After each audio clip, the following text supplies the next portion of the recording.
Hello, my friends. Welcome to your first month of food school. Today we are talking through Food 101. So it's everything that you need to know when it comes to your nutrition from food that you eat.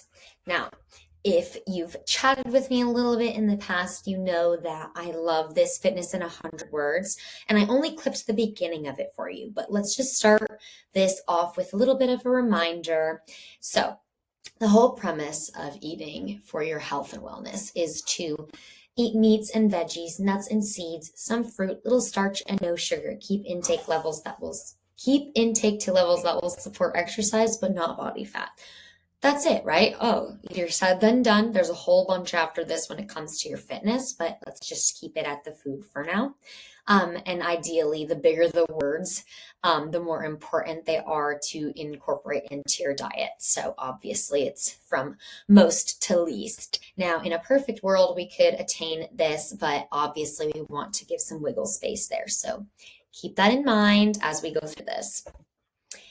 This is your homework that you guys had assigned. So, I assigned you guys a destination postcard. Now, something this is an item that helps you plan for the future. And if I were to do one, it would probably say greetings from the future. And if I look at myself in a year from now, I will probably put here something to do with me having either a great relationship with the 20% of my diet mentally, or it might include a goal, which might not even have to do with your health, right? It could be, I want to go to Europe and I want to taste everything that they have. Or it could just be, I want to make sure or I am going to. You have to act as if it has already happened, right? So I healed my left ankle from the pain that it was in, something like that. These are two examples here. If you have not turned these into me, go ahead and create one. You can just make it on a plain piece of paper or notebook paper, a napkin for all I care, and then send it to me.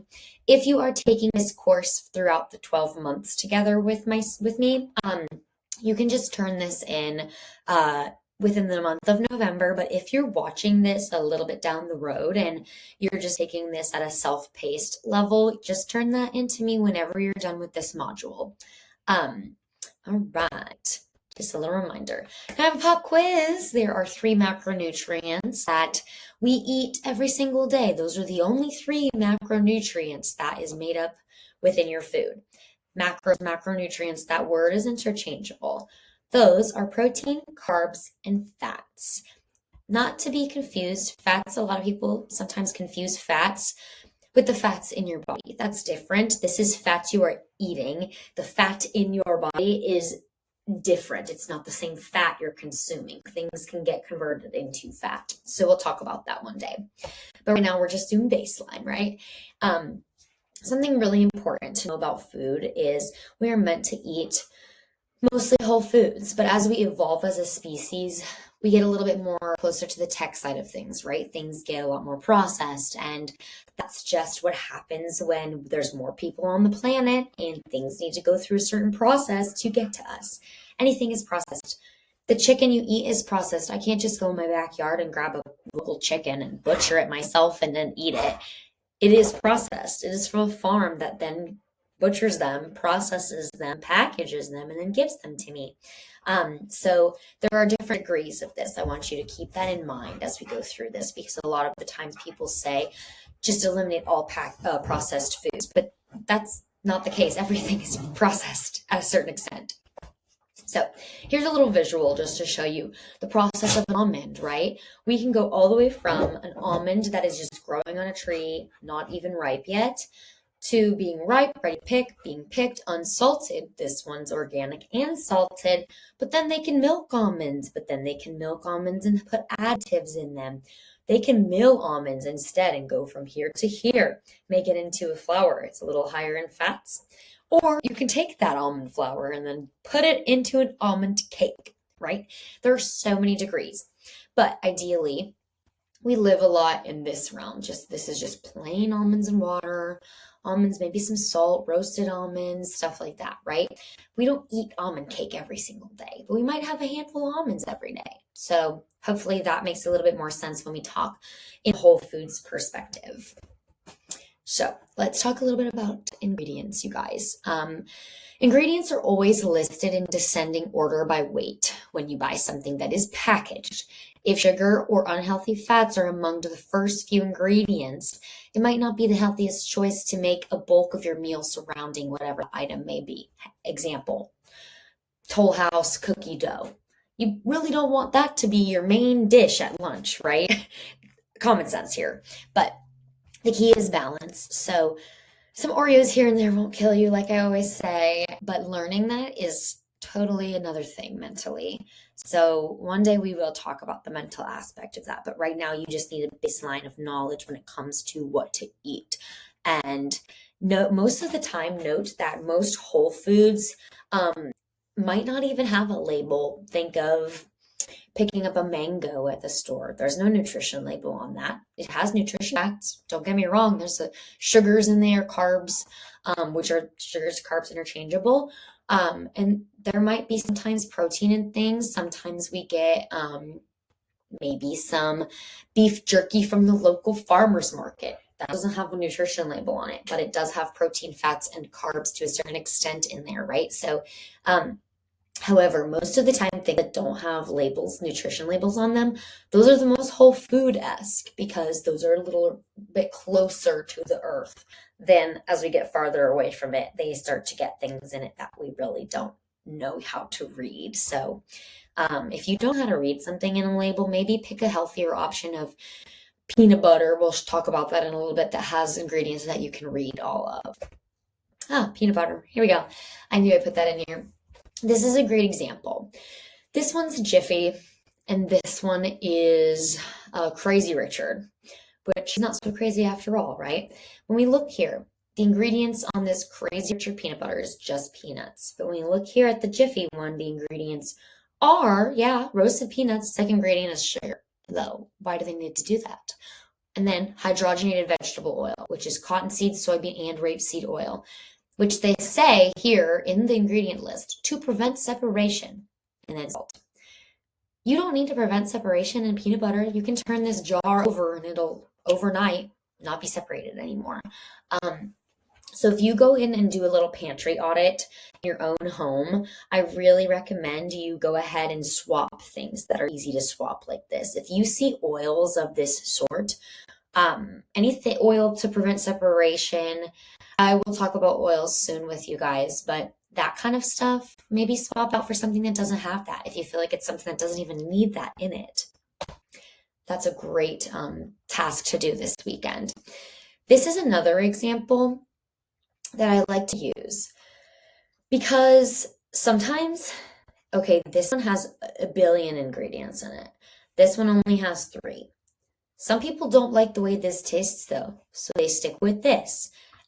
You could probably even go as far to get the unflavored one, so remove the vanilla in here. And then I think that Silk now came out with one that is comparable to this with a few ingredients, because this one is a lot thinner than Silk brand milks. So my point here is when it says it contains 2% or less of, and then lists a bunch of things, it's not the end of the world, right? We don't want to make you miserable by drinking this if you absolutely can't stand this.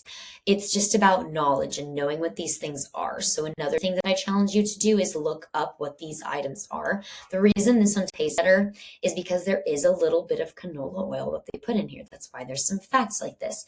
And they gelin gum, so they thicken it up with an agent, gelin gum.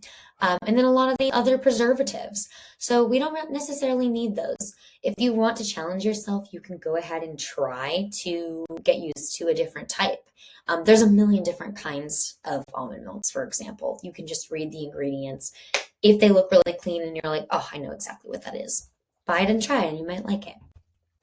But this is not the end of the world. I don't want you to feel like you have to do all or nothing. It's about what that 20% of your diet looks like versus the 80%. Sometimes this is really hard for someone to give up. So maybe keep that and change something else.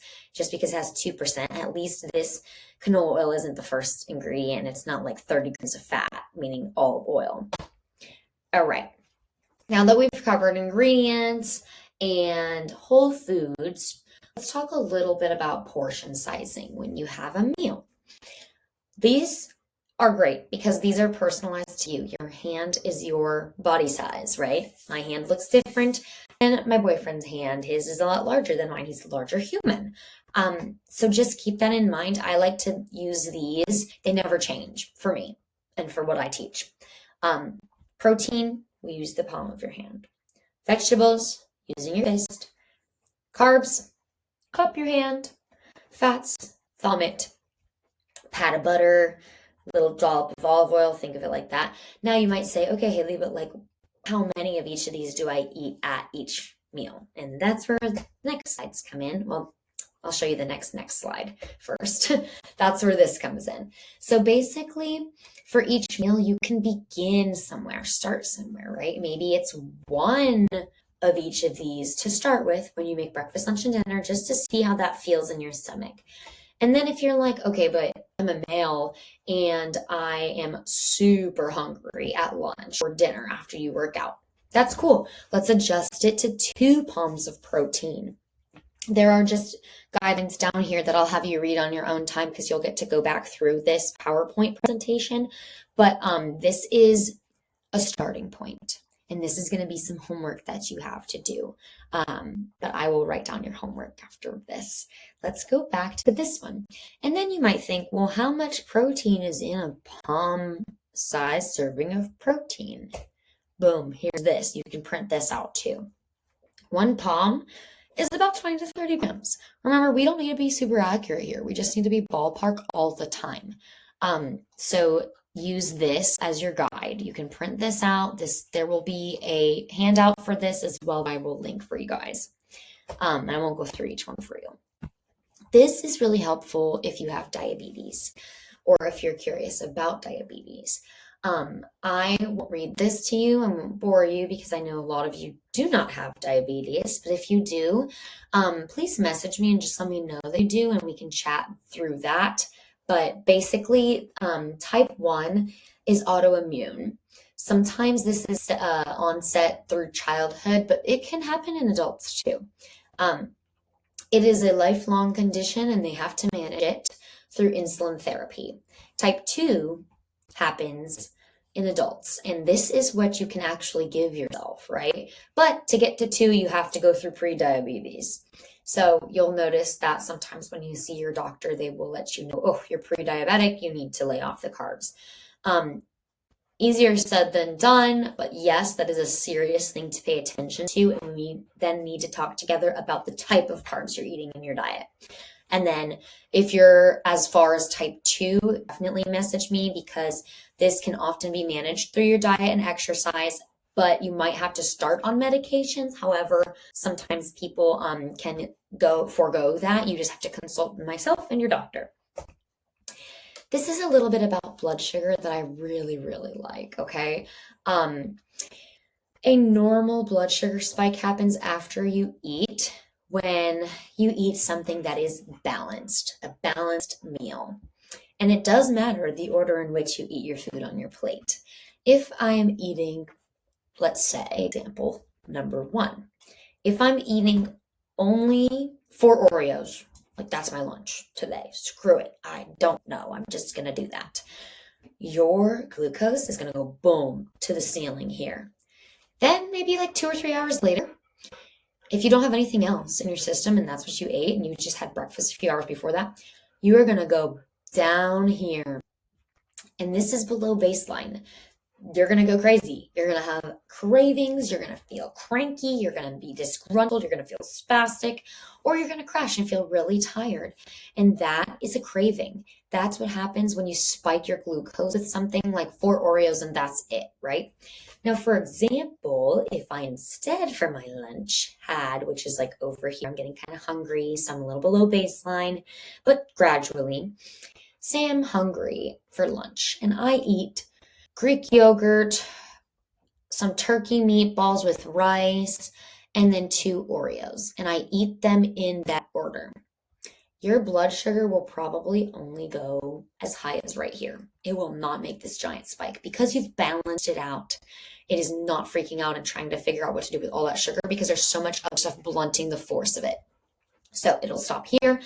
And then over the day, it'll slowly make this creep back down underneath baseline. It will not go roller coaster crazy like this. It'll like this beautiful, smooth rolling wave above and below baseline. And that's what we're looking for. Eating with diabetes. If you have diabetes or if you're nervous about it, here is a nice little guide. I will keep going for the sake of you guys' time. And then here's some other things for everybody just to keep top of mind. I would love for you guys to limit your processed sugary foods. That means snack packages, Little Debbie's, things like that, right? Not your snack pack of beef jerky that you packed in your lunchbox with your other healthy lunch. Not talking about that. You can keep that in there. This is super sugary items when you look at the nutrition facts. Include fiber-rich foods. Fiber slows your digestion and it will make this graph a lot more rolling wave like we want to see it. You can do that by including veggies, berries, beans, lentils, whole grains, and then if you need a whole other slew of fiber items, let me know. But there's fiber in a lot of things. It is really hard to get fiber, though, if you aren't really focused on adding these whole foods into your diet. And hydration, ensuring adequate water intake, because let me tell you, dehydration can actually just cause you to go insane. I mean, I stopped taking electrolytes for a couple of weeks just to see what happened, and I was getting so irritable, and I was drinking enough water, but it was going right through me, and I was going to the bathroom a whole lot, and you can definitely feel the difference. So when you're hydrated, also, if you're somebody like myself that is moving and sweating all day, make sure you're intaking some electrolytes, even if it's the middle of summer in Florida. Awesome. All right. This is a great sample meal plan for when I say stick to your whole foods. This is delicious food. You're probably going to look at that and be like, yeah, I'd actually eat all of that stuff, right? We just have this false narrative in our head sometimes that it's really hard to make meals like this, to eat whole foods. It's really not. I promise you, once we dull it down later on, it will just be second nature to you. Scrambled eggs with sauteed spinach and mushrooms, whole grain toast or sourdough. I like sourdough with avocado or a little dollop of butter. Remember, thumb size of butter is fine. Some black coffee or unsweetened tea. I actually like 1 tablespoon of maple syrup in my coffee, and then I do a little bit of whole lactose-free milk. And then you could do third fat milk, whatever milk you want, but that is a great whole food option. A snack. Almonds and baby carrots. Maybe I made some Greek yogurt ranch dip with those carrots. Awesome. Maybe I sprinkled some salt on my almonds. Doing good. Lunch. Grilled chicken salad with mixed greens, cucumbers, tomatoes, and olive oil, vinaigrette, some quinoa or farro or rice on the side, or make it a rice bowl. When in doubt, make it a bowl. I always say make it a rice bowl. Snack 2. Apples with almond butter or peanut butter, any type of excuse me, whole food butter, nut butter. That doesn't look like the Jiffy one I showed you earlier. Dinner, bake some salmon in the air fryer with some broccoli and sweet potatoes. Throw it all on a sheet pan, put it in the oven. A small side salad with olive oil and lemon dressing if you like. And then there's some evening snack options here. Some walnuts with Greek yogurt, cinnamon and honey, maybe a couple dark chocolate chips on top of that. Same thing here, dates with peanut butter, dark chocolate, and cinnamon. Dates are really dense in calories. You'll notice there are some whole foods that have denser caloric value than others, and we'll talk about that later another day. But so I recommend if you're doing dates, like 1 or 2, because they're very dense. These are great options. This is a great meal day. I love this. There wasn't really anything. Maybe some things came from a package, but very, very whole foods, very colorful. Try this if you want one day and just see how you feel. And then let's talk about food being fuel. Sometimes people don't understand that, yes, calories are king because the energy balance that we'll talk about in a second matters when you are receiving energy from food and expelling energy through exercise activity. But all calories are not created equal. For example, If you've ever seen the movie Super Size Me, like, or if you've seen there's a professor who bet his students that he could eat McDonald's every single day for 3 or 4 weeks and lose weight. Half the students were like, yes, you could do it. And half of them were like, no, you can't.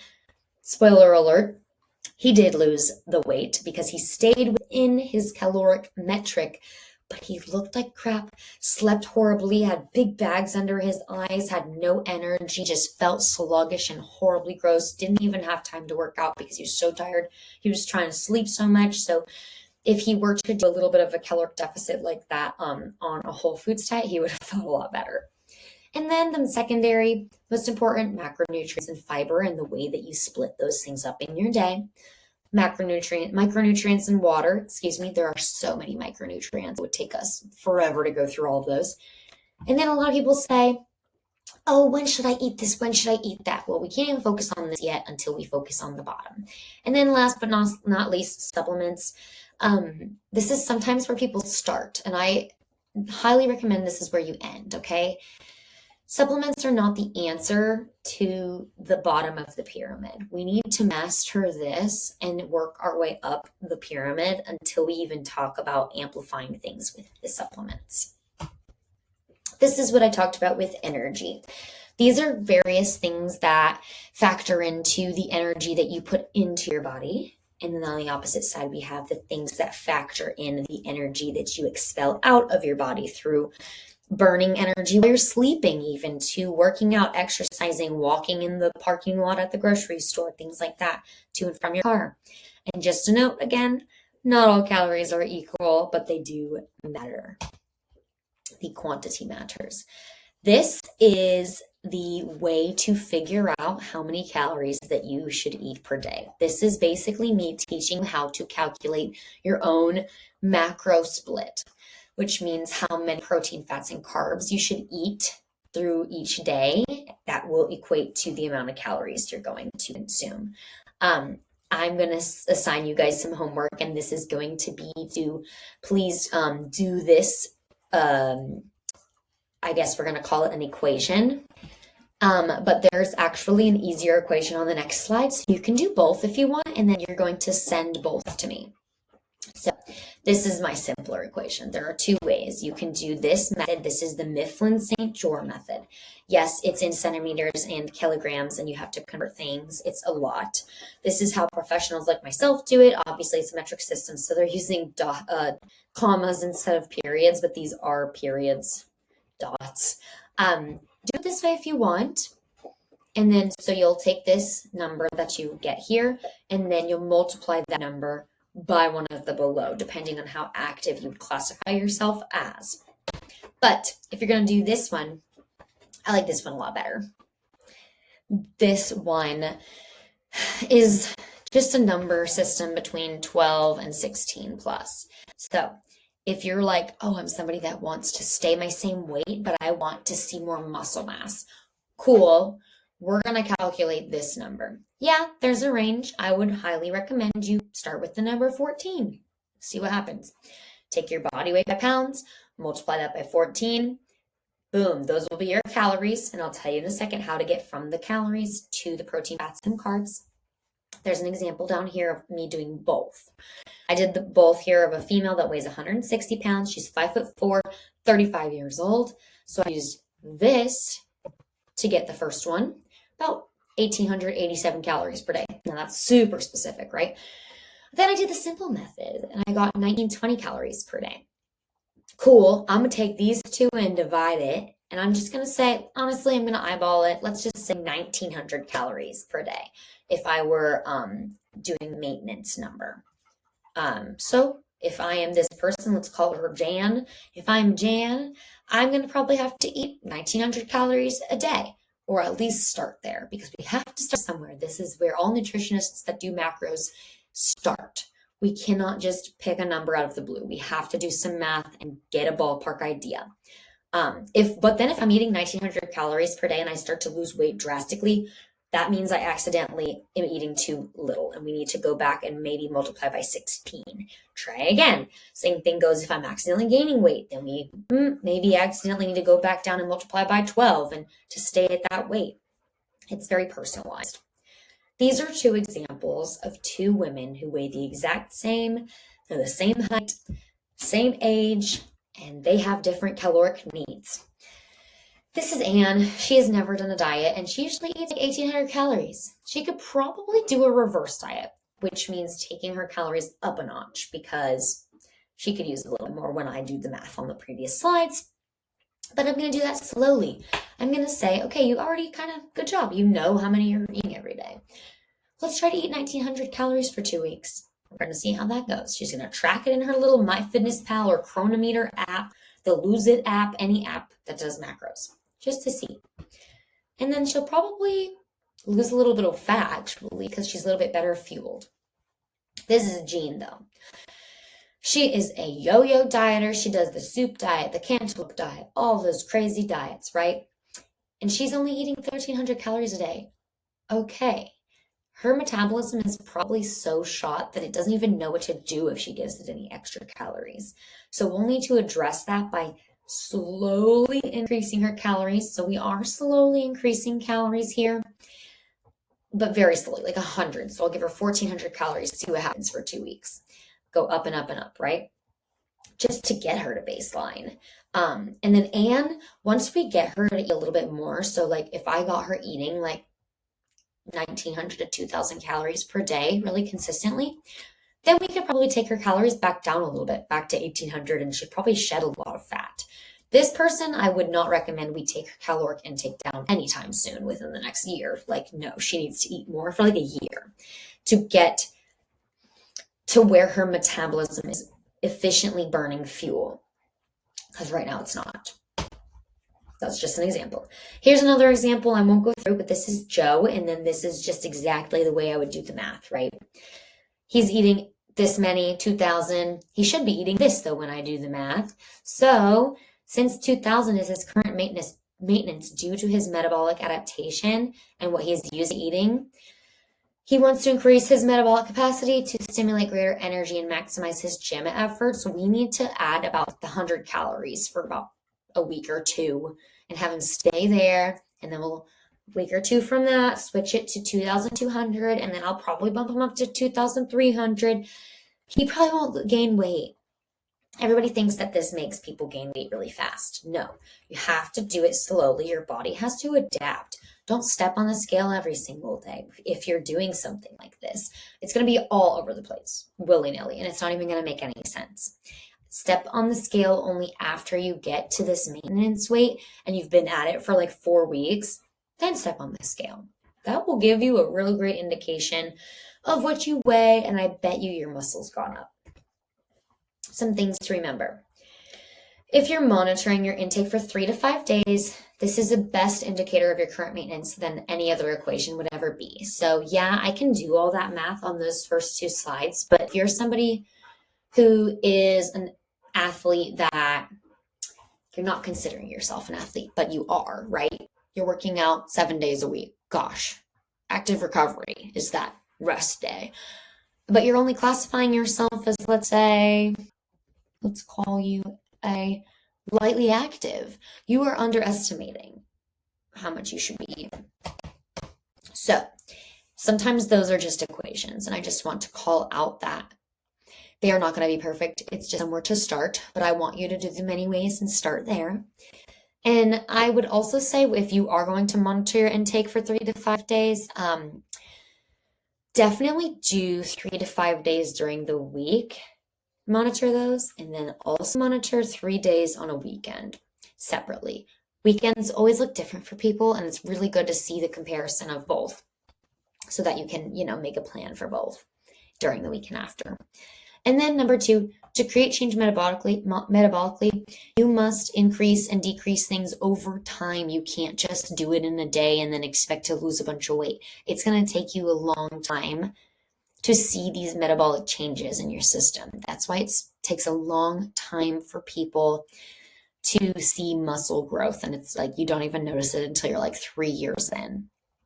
And just equations are just that. They're just equations to start experimenting with. Now, this is the breakdown of how to calculate how much protein, fats, carbs, and fiber that you need every single day. This is easy. Protein's always easy. You take your number by, or your weight, excuse me, by zero point 0.8 to 1. I like to do by 1. So I weigh 125. Boom, 125 grams of protein is what I need to eat each day. Fats, at the end of the day, fat intake should be between 18 and 35% of total caloric intake. And of that fat, foods rich in omega-3 fatty acids should take priority. I do not mean guzzling canola oil or eating brownies. That's not where I want your fat to come from. Most of it will be whole foods. Carbs. Fill the rest of that. So after you do these percentages, so you would take whatever the percentages of the 125, and I can help you with all of this. This is your homework though, to get all of these metrics, but this never changes, by the way. This stuff is like, you can change it. You can eat your 125 grams of protein for my body size and split up the rest of your calories between fats and carbs however you want. It's actually something that I do. Depends if I have a really heavy workout day. I'm probably going to lean more into carbs and less fats. But if I don't have an off day, I usually fuel with a little bit more fats just to become more metabolically flexible, which is really important for longevity. And then fiber. I wrote here between 20 and 25 grams of fiber a day, but if you're a gentleman and you weigh over 200 pounds, like healthily, shoot for like 31 grams, okay? It is hard to get fiber, and it's hard when you are a bigger person to get 31 grams of fiber, but nuts and seeds will probably be your friend. And then fun fact, this also never changes. If you're like, well, how much calories is 125 grams of protein? Boom, here's your equation. 1 gram of protein is equal to 4 calories. 1 gram of fat is equal to 9 calories. 1 gram of carbs is equal to 4 calories. This never changes. This is math, right? Alcohol, like that you drink, is a totally separate thing. That's about 7 calories per gram, and we don't even want to talk about that yet. We'll talk about that another day. But this is something you can do to figure that out. So I go into that on these protein, fat, and carb slides. So here's an example. I'll just read it at the bottom. If I weigh 152 pounds, I'm going to eat 152-ish grams of protein. If I multiply that by 4, that's how many calories I'm eating of protein. So say I'm on a 2,000 calorie diet. If I take about 600 away, that leaves me with 1,400 more calories to fill for my day, and I can split those up between fats and carbs. That's how you do this math. Let's have you read through this and do this as homework. Tips on increasing protein. The frequency. If you're like, I cannot eat 2 chicken breasts, that's okay. Eat 1 chicken breast. For a snack, have a protein shake. Awesome. I love it. Split it up. You don't have to guzzle it and just kill yourself trying to eat all this and get super full. If you're stuffing yourself at every single meal, you shouldn't feel that way. You should feel very content and about 80% full every time you're eating a meal. This is what I mean. Divide your protein across each meal. You could do that. So if you're eating 190 grams of protein, you can split it up by 3 meals, 63 grams per meal, or 6 meals, 31 grams a meal. You can classify a meal as a snack, right? It doesn't have to mean much. A meal and a snack, interchangeable, right? Plan ahead. Oh, that's so important. And we'll talk about that a lot.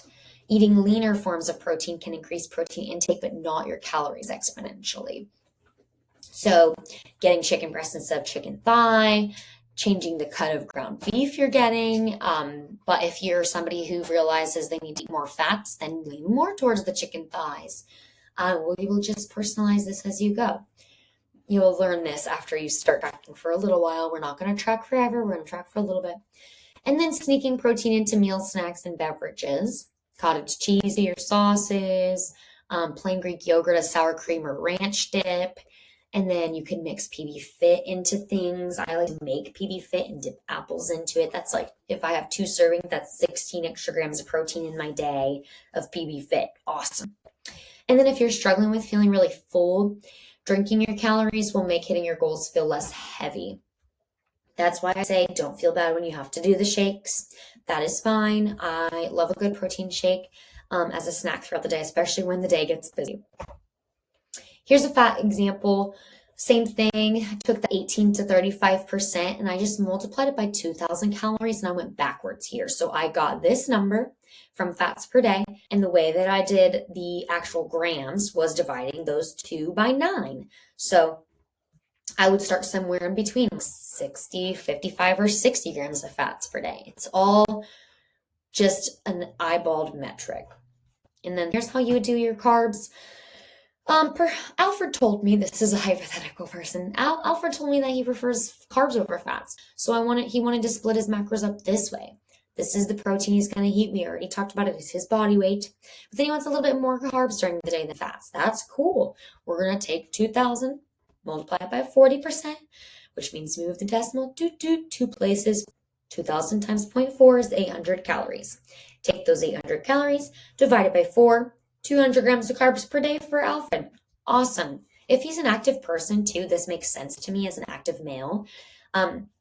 If he's very sedentary and he's on the verge of pre-diabetes or something, we would need to knock this number down a lot because it's all relative to your situation. So make sure you share as much information with me as you can. And then this is an example of what I see so much, you guys, when people are trying to lose some weight. They'll be eating this much and not really even know it. 2,300 calories. They're going to be like, oh my gosh, I'm just going to drop my calories. I'm going to eat 1,400, which, by the way, is not sustainable for most human beings anyways, unless you're a child. And then they don't see any difference in 4 weeks and they feel like crud. So then they, boom, accidentally have days where they just go back to this. That's not a healthy cycle. If you are somebody eating this much, we need to know first how much you're eating. Then we can knock it down a little bit. And then we're like, okay, he's been there a week. We didn't really see anything change. Boom, knock it down a little more. This is probably once 4 weeks in, he's at this number. This is where you might feel like, oh, I'm starting to see some changes now. And they might get as low as this, but maybe not. Maybe he starts seeing changes here. And until he stops seeing changes here, I'm not going to drop him down further. So he's like, oh, I'm dropping weight like hotcakes. Cool. That means I do not want to drop this number lower until you plateau. Why would I want to give you less food if you're already seeing results eating this much food, right? But say for some reason I had to drop the person down to this much. And then we see results, they're great. And then he's like, I'm good here. This is what I want to look like. This is where I want to weigh. Awesome.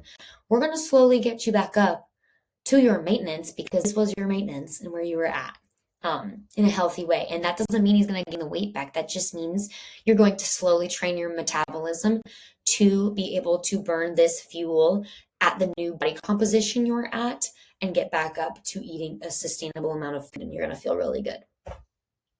Boom. This is just an example of yo-yo dieting. And this is what it just does. It just wrecks your metabolic rate, right? Your metabolic rate over time just keeps getting worse and worse. But if you are taking your weight and your weight's going down, but your calorie intake is like just above that, then you're going to increase your calories again. Your metabolic rate is always going to be on top. That's what we want to see. These are some challenges, you guys. I see a lot of these every day, and let's talk about them. If you want, message me in the app. Cravings and emotional eating. These are some ways that you can try to mitigate this. Time management. I can help you plan things, make things really routine, ingrain them in the way that you live so that you don't have to keep reinventing things every week. Instead, you'll have a nice cadence and schedule.